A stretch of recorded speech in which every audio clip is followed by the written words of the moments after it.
رمضان میں 5 حروف ہیں، را، میم، ضاد، الف، نون۔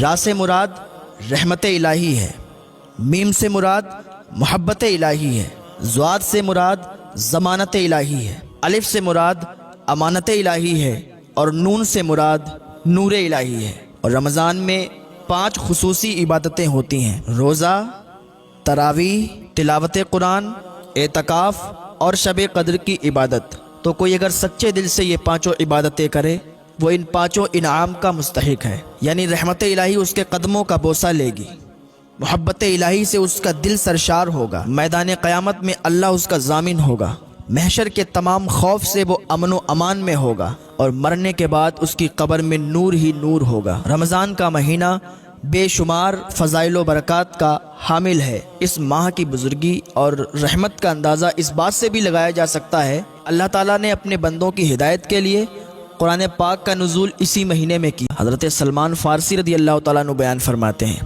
کہ حضور صلی اللہ تعالیٰ علیہ وسلم نے ماہ شعبان کے آخری دن باز فرمایا، اے لوگو، تمہارے پاس عظمت اور برکت والا مہینہ آ گیا، وہ مہینہ جس میں ایک رات 1000 مہینوں کی راتوں سے افضل ہے۔ اس ماہ میں جو کوئی ایک نیکی کرے تو اس کو 70 نیکیوں کا ثواب دیا جائے گا۔ فرمایا اس مہینے میں نیکیاں بڑھ جاتی ہیں، اعمال کی کھیتی ہری بھری ہو جاتی ہے۔ جیسے کہ ہر چیز کے لیے بڑھنے، پھلنے، پھولنے کے لیے ایک موسم ہوتا ہے، اس طرح اس ماہ میں رحمت الہی کی برسات ہوتی ہے، جس سے اعمال کی کھیتیاں سرسبز و شاداب ہو جاتی ہیں، نیکیاں بڑھنے، پھلنے اور پھولنے لگتی ہیں۔ موجودہ حال میں ہم دیکھتے ہیں کہ بڑی بڑی کمپنیاں سال میں 1-2 آفر دیا کرتی ہیں کہ اگر آپ ریچارج کروائیں گے تو آپ کو اتنا آفر دیا جائے گا، کہ اگر آپ 300 والا ریچارج کروائیں گے تو آپ کو 150 کا پڑ جائے گا، اگر آپ 150 والا ریچارج کروائیں گے آپ کو 100 روپے کا پڑ جائے گا۔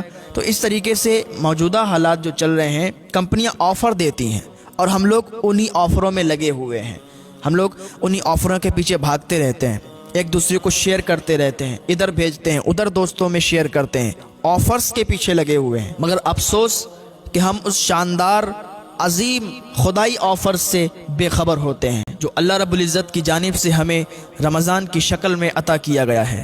فرمایا یہ مہینہ صبر کا ہے اور صبر کا بدلہ جنت ہے۔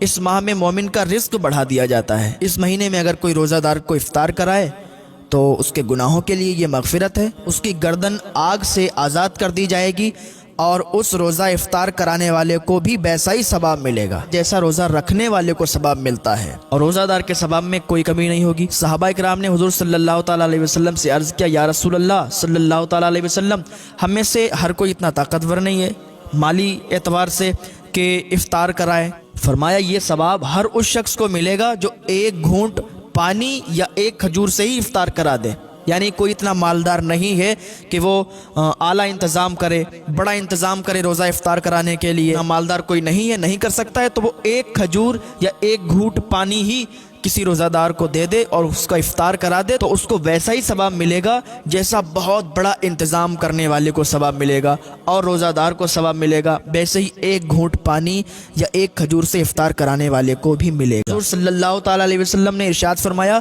کہ جو کسی روزہ دار کو پیٹ بھر کے کھانا کھلا دے گا تو اللہ تعالیٰ اسے میرے حوض کوثر سے سیراب فرمائے گا۔ حضور صلی اللہ تعالیٰ علیہ وسلم نے ارشاد فرمایا کہ جو شخص ماہ رمضان میں حلال کمائی سے کسی کو روزہ افطار کرائے تو ماہ رمضان میں تمام فرشتے اس کے لیے بخشش کی دعا کرتے ہیں، اور فرشتوں کے سردار حضرت جبریل علیہ السلام اس کے لیے شب قدر میں دعائے استغفار کرتے ہیں اور اس سے مصافحہ کرتے ہیں۔ اب ذرا سوچیں کہ ہم کسی سے دعا کے لیے کہتے ہیں حضرت ہمارے لیے دعا کر دیں، حضور ہمارے لیے دعا کر دیں، ہم لوگوں سے دعا کے لیے کہتے ہیں، لیکن اللہ تعالیٰ اپنے فرشتوں سے ہمارے لیے دعا کروا رہا ہے، فرشتے ہمارے لیے دعا کر رہے ہیں۔ جب بتائیں فرشتے دعا کر رہے ہیں تو وہ دعا کیسے نہیں قبول ہوگی؟ اس مہینے میں 3 عشرے ہوتے ہیں، عشرہ 10 دن کو کہتے ہیں۔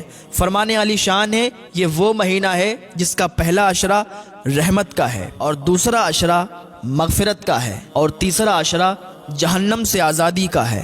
علماء کرام فرماتے ہیں یوں تو پورا مہینہ ہی عظمت، برکت، رحمت کا ہے، مگر اس ماہ کا آخری عشرہ بے شمار خصوصیات کی بنا پر بڑی اہمیت کا حامل ہے۔ یہی عشرہ تو جہنم سے آزادی کا پروانہ لیے ہوئے ہے۔ یہی وہ عشرہ ہے جس میں 1 رات شب قدر کی ہے جو 1000 راتوں سے افضل ہے۔ رمضان کا یہ عشرہ اپنے اندر 4 خصوصیات رکھتا ہے۔ اسی عشرے کی شب قدر میں قرآن کا نزول ہوا۔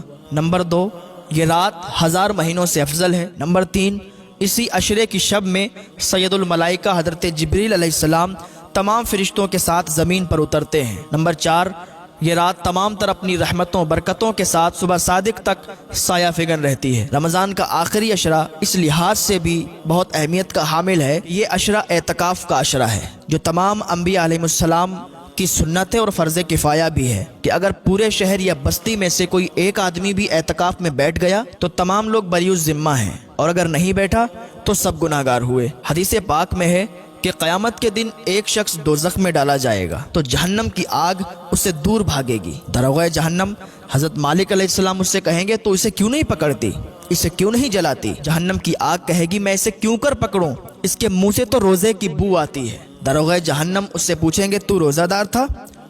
وہ کہے گا ہاں، تو آپ کہیں گے اسی لیے جہنم کی آگ تجھے نہیں جلاتی۔ قیامت میں رمضان اور قرآن روزے دار کی شفاعت کریں گے۔ رمضان اللہ کی بارگاہ میں کہے گا میں نے اسے دن میں کھانے پینے سے روکے رکھا تھا۔ قرآن اللہ کی بارگاہ میں عرض کرے گا اے پروردگار، میں نے اسے رات میں تراویح کے ذریعے، تلاوت قرآن کے ذریعے سونے سے روکے رکھا تھا۔ اللہ تعالیٰ رمضان اور قرآن کی شفاعت قبول کرے گا اور روزہ دار کو جنت عطا فرمائے گا۔ اللہ تعالیٰ فرماتا ہے جو شخص ایمان اور اخلاص کے ساتھ روزے رکھے اللہ تعالیٰ اس کے پچھلے گناہ بخش دیتا ہے۔